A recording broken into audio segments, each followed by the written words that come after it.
आप देखेंगे नहीं तो कैसे? सबके सामने तो हम कोई भगवान तो है नहीं कि सबके सामने हर वक्त। और नेताओं की तरह, बड़े बड़े नेताओं की तरह मैं हवाई बात नहीं करता।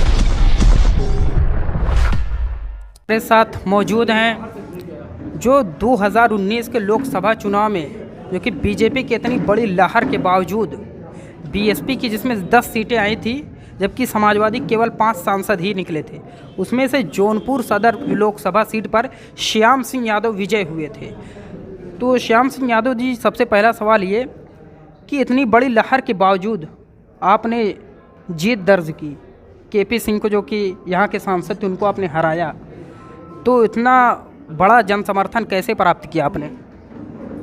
भाई, मैं सिराज हिंद जौनपुर की जनता का बहुत एहसानमंद हूँ, उनका शुक्रगुजार हूँ और उनको बहुत धन्यवाद और शुक्रिया करता हूँ कि उस माहौल में भी मुझे इतनी ज़्यादा वोटों से जिता करके उन्होंने भारतीय संसद में भेजा।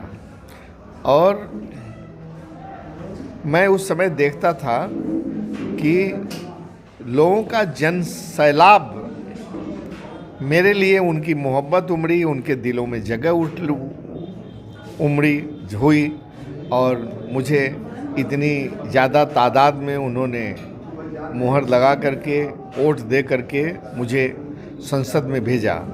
मैं जिस लायक भी हूँ, संसद में उनकी बात को, उनके मुद्दों को, उनकी तकलीफ़ को, उनकी समस्याओं को लगातार उठा रहा हूँ और उसमें कुछ हमको कामयाबी भी मिल रही है, कुछ काम भी हो रहे हैं।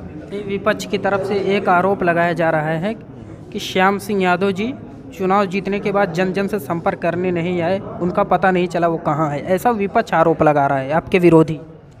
विपक्ष तो हमेशा आरोप लगाता ही रहता है।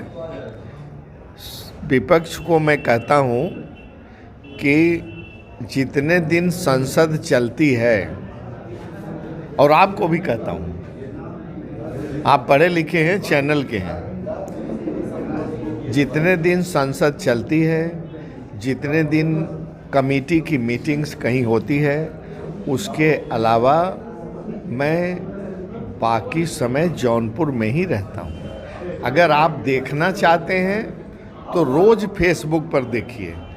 जब आप देखेंगे नहीं तो कैसे? सबके सामने तो हम कोई भगवान तो है नहीं कि सबके सामने हर वक्त मौजूद रहेंगे। आप देखिए, लोकसभा में भी समय देना होता है। हाँ, लोकसभा में संसद सत्र में देना पड़ता है, कमेटी की मीटिंग में देना पड़ता है, और उसके अलावा देख लीजिए हम कहाँ हैं। आप अपने में Facebook per day to day देख लीजिए हम कहाँ हैं, हम और क्या। अच्छा, दूसरी चीज़ ये भी है कि अगर आप घर बैठे फेसबुक पर देख लीजिए, अगर उससे भी ज़्यादा मुतमईन होना चाहते हैं, इत्मीनान होना चाहते हैं, तो आ करके हमारे कार्यालय में कंप्यूटर में देख लीजिए। हर जगह जिस दिन जाता हूँ, किस किस गांव का भ्रमण पर निकलता हूँ, एक चुनावी क्षेत्र पूरा कंप्यूटर में दर्ज होता है, कहाँ कहाँ गया। ठीक है। और नेताओं की तरह, बड़े बड़े नेताओं की तरह मैं हवाई बात नहीं करता। कभी भी कोई भी आ करके इसको देख सकता है। जैसे जब आप 2019 का चुनाव आपने लड़ा, जीत प्राप्त की, विजय प्राप्त की, तो उसमें कहीं ना कहीं ये देखा गया समाजवादी और बीएसपी का जो गठबंधन था, उसमें जितने गैर बीजेपी जो वोट थे वो सब आपको प्राप्त हुए एक तरफा। तो ऐसे की लड़ाई बीजेपी और समाजवादी की जो दिखाई जा रही है, इसकी वास्तविकता क्या है? देखिए, लड़ाई सब पार्टियों के बीच में है। सब पार्टियां अपने अपने ढंग से काम कर रही हैं। सब पार्टियों का अच्छा खासा वोट बैंक है, अच्छा खासा प्रभाव है, अच्छा खासा पोटेंशियल है, और सभी पार्टियां अपना अपना उत्तम प्रदर्शन करेंगी, जिसे आप आगामी 10 मार्च को रिजल्ट डिक्लेयर होने के बाद देख सकते हैं। बहुत मिलनसार और जन जन के बीच में, गांव-गांव में जा कर के आम आदमियों से मिलने वाले हैं। इस समय हमारे साथ मौजूद थे जौनपुर से सांसद श्याम सिंह यादव, जिन्होंने तमाम अपनी बातें रखी।